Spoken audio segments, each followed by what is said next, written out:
Hello and welcome to episode 92 of the Daily Sales Message, where each and every single day for at least the last 92 days in a row now, we've provided you with a piece of simple and actionable advice that's designed to help you feel more confident and sell more stuff. If you're new around here, my name is James Newell and I teach people how to sell for a living. And for me, it comes in two parts. It starts with having a clear sales message, so people have to understand exactly what you're trying to sell them. And then you need selling confidence, the ability to be relaxed and comfortable and confident in a selling situation. In this episode of the Daily Sales Message, we're talking about, don't make me say it too many times, specificity. It's one of those words, isn't it? Specificity. Being specific. Now, being specific in your communications is what's going to sell your offering, because when you are specific, you connect with people, and when you connect with people, they feel understood and they're more likely to buy from you. This kind of comes into the realms of things like niching or niching if you're listening in the States. Being specific or niching down allows you to connect with your audience because you're talking to exactly what they want. And a high level, very simple example here is we have two companies. So you need a boiler to be fitted in your house. Your boiler is broken. It's been condemned. You've been told, hey, you need to get a new boiler. And you're trying to decide between two different companies. We've got james'sboilercompany.com and we've got james'splumbingcompany.com. James's Boiler Company is almost always going to win that business, or certainly win your attention, because of the specificity of the name and how they're marketing, how they're communicating with people.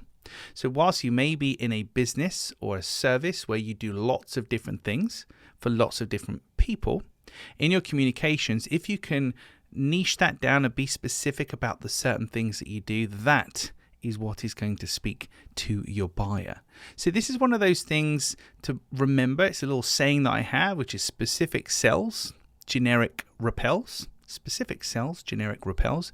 So just be mindful in your website, in your social posts, your emails, even the voicemails that you're leaving. How specific are you being with people? Because buyers are looking for confidence, certainty, and expertise. Confidence, certainty, and expertise. And if you aren't specific in what you do, it can imply that perhaps you're not capable of doing it, or you don't have the experience. So to be more specific in your communications, we need to start name checking the problems that you solve, the triggers that are going to cause your buyer to act. So has your boiler been condemned? So somebody's come in and said, yep, this doesn't work, you need to replace it. That's a trigger point. So talk about that specifically. We're talking about the problems you solve, the trigger points, but also the types of people that you work with. So we work with homeowners, we work with businesses, we work with people inside the M25, we work with fishermen or whatever. It's funny the random examples I have to come up with on the fly. But being specific about who you work with, the kind of people that you work with, can also help you. So remember, specific sells, generic repels. The more specific that you can be in your communication, or the more niche you can be in targeting your audience, the better you will do. It feels like you're walking away from a world of possibility, because when you're generic, you have quote unquote appeal to a wider audience of people. And arguably that's correct, you do. However, I'd rather be talking to 10 people who are qualified and really interested in what I'm doing, rather than 100 people who may or may not be interested in what I'm doing. So don't be afraid to step away from the generics and step away from appealing to lots of people and to niche down, because it might feel like you're stepping away from opportunity, but what you're actually doing from my point of view is you're stepping towards the type of buyers that you're looking for. That's it for today. Tomorrow, we are going to be talking about asking your customer the questions that they're asking you. And there's one in particular that works really well, and we kind of mirror that back to the buyer when we're talking to them.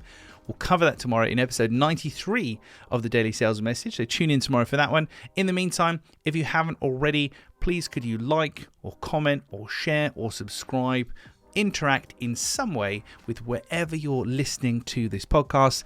Any kind of interaction there helps the algorithm, the all-seeing algorithm. It helps us to then reach more people and spread our good message. Thank you for listening. I appreciate your time. I'll see you tomorrow for episode 93 of the Daily Sales Message.